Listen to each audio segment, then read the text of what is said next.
রাষ্ট্রের যে স্তম্ভ অন্যতম সংবাদপত্র গণমাধ্যম, সেইটা যদি শক্তিশালী না হয় তাহলে গণতন্ত্র কোনোদিন শক্তিশালী হবে না। 15 বছরের যে সংগ্রাম, আমাদের সংবিধানের যে রাইটস, সেগুলো হরণ করা হয়েছে।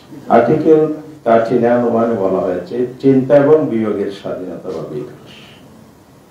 সেই সংবিধানের আর্টিকেল 39 বলা হয়েছে সংবাদপত্র গণমাধ্যমের স্বাধীনতা, কথা বলার স্বাধীনতা, মত প্রকাশের স্বাধীনতা। তাহলে আমরা নাগরিক হিসেবে আমাদের অধিকার, যে সংবিধান প্রদত্ত অধিকার, সে জায়গায়ও কিন্তু আমরা বঞ্চিত 15 বছর হয়েছি। আজকে প্রবেশ করার সময় আমাদের শ্রদ্ধেয় সম্পাদক ডেইলি স্টার, ওনাকে আমি বলছিলাম আপনি আগেও আক্রমণের শিকার, এখনো কেন আক্রমণের শিকার হচ্ছেন? তো উনি ওনার অভিব্যক্ত ব্যক্ত করেছেন, যার রিফ্লেকশন কিন্তু এই ব্যানারে হয়েছে, যে আক্রমণ স্বাধীন সাংবাদিকতার উপর হচ্ছে, গণমাধ্যম প্রতিষ্ঠানের উপর হচ্ছে।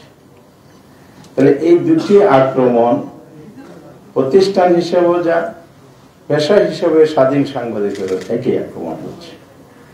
আক্রমণ কিন্তু আজকে হচ্ছে, এটা নতুন নয়।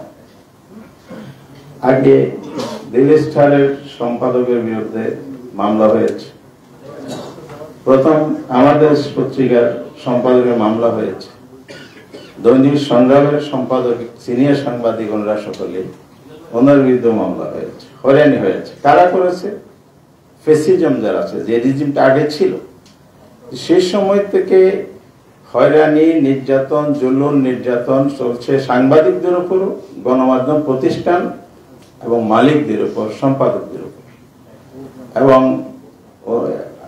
প্রেসিডেন্ট সাহেব যেটা বলেছেন যে আমরা ব্যবসায়িক ভাবেও কিন্তু ক্ষতিগ্রস্ত হচ্ছে। এটা একটা শিল্প, এই শিল্পের বিকাশ না হলে স্বাধীন সাংবাদিকতা কোথায় থেকে আসবে এবং গণতন্ত্র কিভাবে প্রতিষ্ঠিত হবে?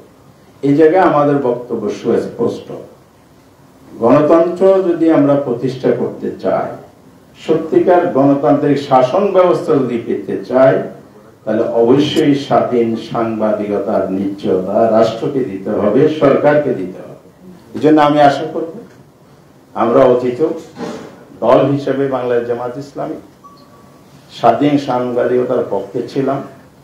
যত অ্যাটাক এখানে আমাদের উপর আসুক না কেন, পার্লামেন্টে দাঁড়িয়ে তৎকালীন প্রধানমন্ত্রী, সুন্দরগঞ্জের সেই একজন নির্বাচিত সংসদ সদস্য ছিল না অবশ্য, তাকে হত্যা করা হলো।